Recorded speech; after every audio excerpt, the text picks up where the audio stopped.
Watts, Vice President of Managed Service and Strategic Accounts here at Virtual Service Operations, VSO. I have the pleasure this afternoon to spend some time with my good friend and former CIO of Raytheon Legacy and RTX, Anthony A.J. Jones. Hello, how you doing? I'm doing well, sir. We're going to take some time to talk about BSO's FogLifter product and dig into a use case that we were able to solve a pretty serious and significant problem for AJ back in his former position, and the impact and the results of that. AJ, what IT financial challenges were you facing before FogLifter? Well, one, we had a sprawling infrastructure that had a lot of different tools and products in it.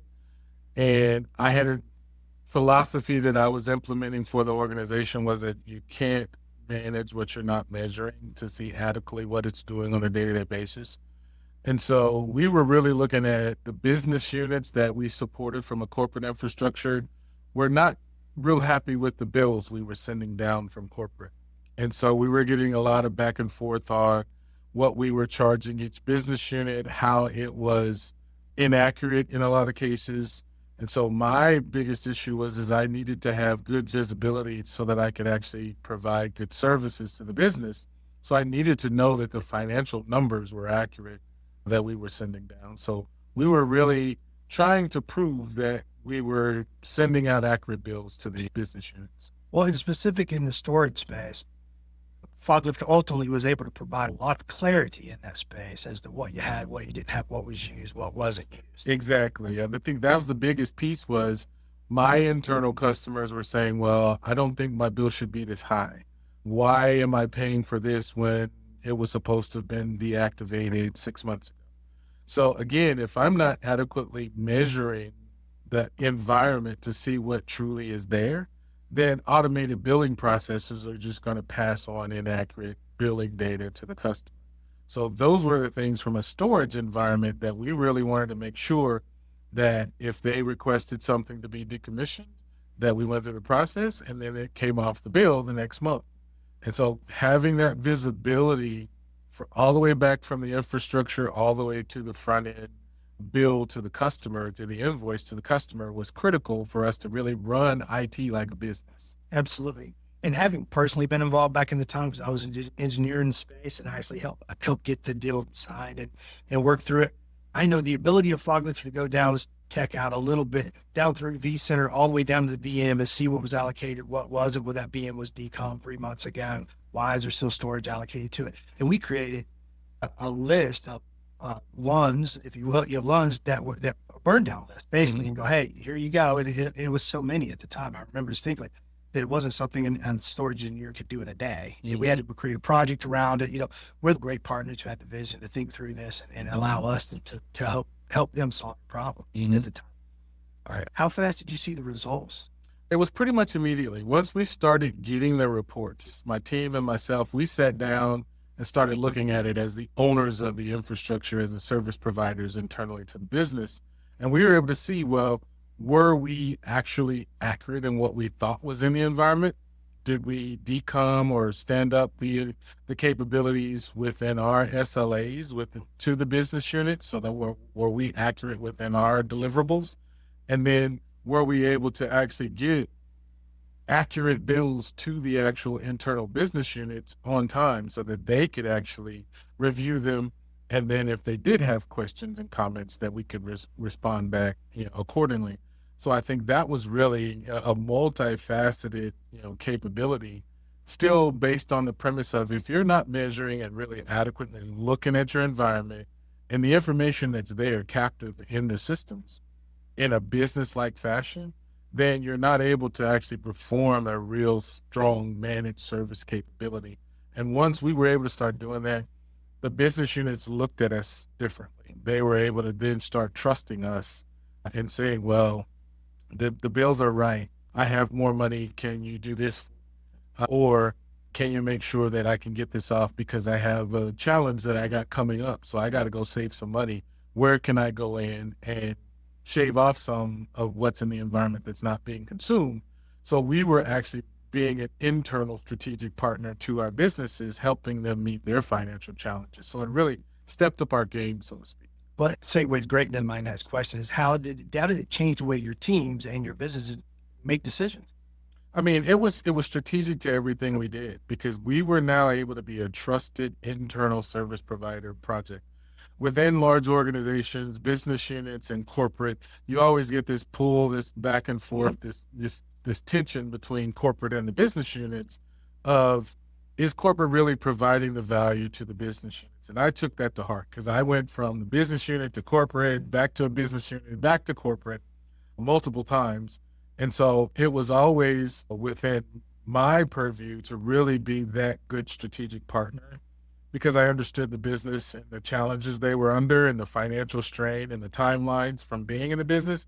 So now as a service provider from a corporate enterprise perspective, it was now inherent on us to really be trustworthy and accurate and on time with what we were actually estimating to the businesses. And so this was really one of those things that as we got better at it, we were able to manage our organization and our team much better. We got financial challenges just like everybody else. Having this information from FogLifter was able for us to go in and identify areas that we could, decommission environments, save money on space, power, and cooling. Yep. All those things were actual benefits of using the information that came from FogLifter. And you said the word trust 3 or 4 times, man.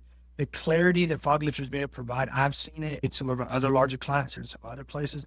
Yeah, I like to call it a relationship mender and builder, right? Because like I said, between you and your business units, between you and your large managed service provider, and back to you, relationships erode when people don't believe what the other one's saying, right? Exactly. And especially when it comes down to, you owe me this many $1 million, right? Exactly. People don't be friends when they're arguing about millions of dollars, Exactly. right? And so the clarity provides, everything's on the table and everybody sees the truth is what we say, right? And then it's easy to agree and shake on it and move forward. Yeah, because again, based on the name of the product, you can't see the environment because there's all of this information in front of you. So how can you lift the fog away so you can see the technology that's deployed, get clarity on that. And once you get clarity on that, then get the information out of those environments so that you can actually do something with it from a business strategy perspective. It's interesting to me always, I've worked in some very large environments, how these sprawling environments through mergers, acquisitions,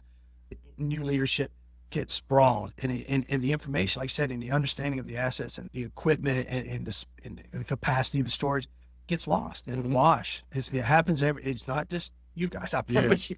Large environments, it happens naturally. It's an organic thing. And for FogLifter to be able to come in, take all of that data, pull it together, and now we even have the ability to do NLQ where you can query your data, right? And you can literally ask it human language. How many so-and-sos did I have last month, this month? Right in front of me. It's pretty impressive. To kind of piggyback on your comment, the idea that I had for coming to you guys in this issue, I had just inherited this organization, and they had just deployed a very expensive, elaborate storage infrastructure that most of the business was having problems with. And so my job as the new leader of this organization was to actually figure out what in the world was going on. What did we have? Was it all being used? Was it all being used by the people that said it was being used for and build back to? So I was, to your point, I was using this information to help me understand what I had in my area of responsibility. So it was really trying to run the organization like the businesses needed me to run it so that I could be a trusted partner internally to them is where the idea and the request for the information came. So amazing that I'm just proud to provide you with your CIOC, that type of vision and clarity. That's again, I actually walked it through your approval boards. I had to get on and represent FogLifter at the time. This is what it is. This is what it isn't. What's the code? This is the code to get it approved so we can deploy it in the environment, right? So I was firsthand at the time, and I'm proud of that. I'm glad I was able to help you. Appreciate it. Yeah. And I appreciate the business. Thank you so much. Anyway, so how did it affect your team's day-to-day workload? It made things a lot easier because once we were able to see what was going on in the environment and then be able to push that out in valid invoices, it actually enabled us to go do things that we knew needed to be done, but we were often, this organization was often shy about getting done. Do we really decommission environments that, oh no, somebody's always going to want that? Well, no, we are proving that they asked for it to be decommissioned. We're going to decommission it. We're going to take it off the list. It's going to come off the bill. And therefore, they're going to trust us that what they asked us to do, we're doing. So it really helped solidify the operational efficiency. Life cycle of your environment. Exactly. Yeah. So we were able to then turn that around, and it often helped us with our strategy, because now we could start seeing with the information, how old were some of these devices that we had in the environment, which ones were starting to fail on us more than others. We were slapping disks and things all the time, but was it really, something that we needed to now put on a strategic project to go get funding to get rid of a rack of systems because they were getting a little long in the tooth, as compared to just helping to limp them along as far as possible. So it really helped us in all aspects of building our strategy, building our financial plan, because we were trying to be good stewards with the money that the company had given us. And that was just part of the process. Absolutely. One of our larger clients, we do that same use case, the asset management life cycle and it's one of the largest companies in the world, by the way. Anyway, that Cisco devices and network devices, right? They are sprawled, right? And we help them with that life cycle asset management. And they were struggling with that. Like, how many of these do we have? How many of those? Didn't we upgrade those? Mm-hmm. No. But now that you are, where are you at in the upgrade cycle? Exactly, right? Because a lot of times if you don't, decisions get made in a vacuum, or even if they're made by consensus by the whole organization, things get forgotten. And people if you don't, and you don't come in. Exactly. And if you don't have a system or an environment that says, what do you have? What are you billing for? What am I actually paying a bill to a managed service provider on?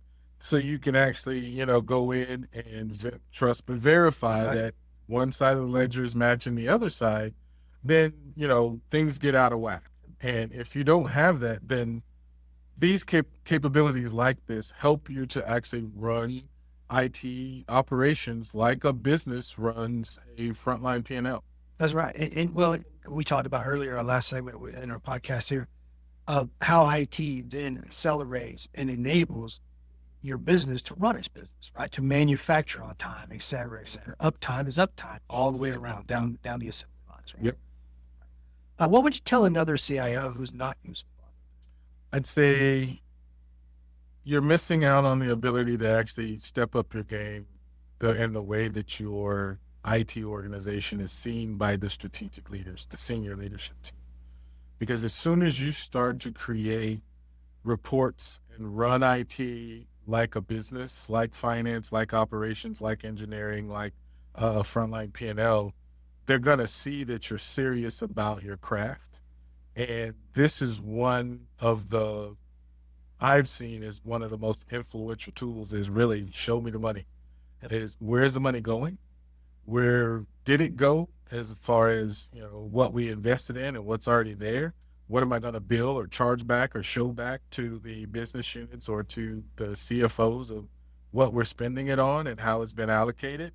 And then it's also going to help, build that trust within your peer group of why you need the money you need for your next request, whether it's a refresh or more assets because you're growing, or you can use this information to help the business units start archiving data that's not been accessed for X number of years so that you can, redeploy that infrastructure to someone else who needs it.